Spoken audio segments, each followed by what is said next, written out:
السلام عليكم ورحمة الله وبركاته.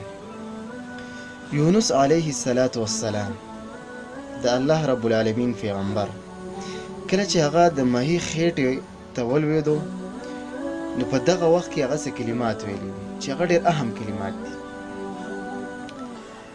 الله رب العالمین قرآن کې فرمایي وذا النون إذ ذهب مغاضبا فظن أن لن نقدر عليه.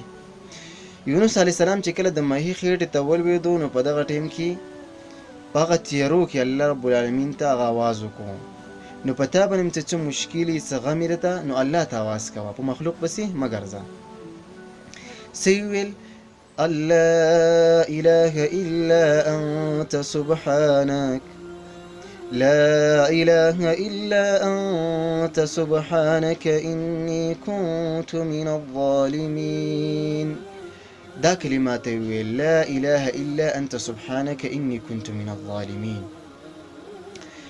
نو الله رب العالمین فرمایي فاستجبنا له ونجيناه من الغم. الله رب العالمین فرمایي ما دا غدا دعا قبول کړه او هغه مې د غم نه را خلاص کو. وكذلك ننجي المؤمنين. او دغه شانتې زه مؤمنانو له نجات ورکوما. نو دا دعا یې ویله لا اله الا انت سبحانك اني كنت من الظالمين. ای الله ته پاکي او زه خو د ظالمانو نه یم. نو تا باندې چې څه مشکل نو دا کلمات ډېر وایه لا اله الا انت سبحانك اني كنت من الظالمين.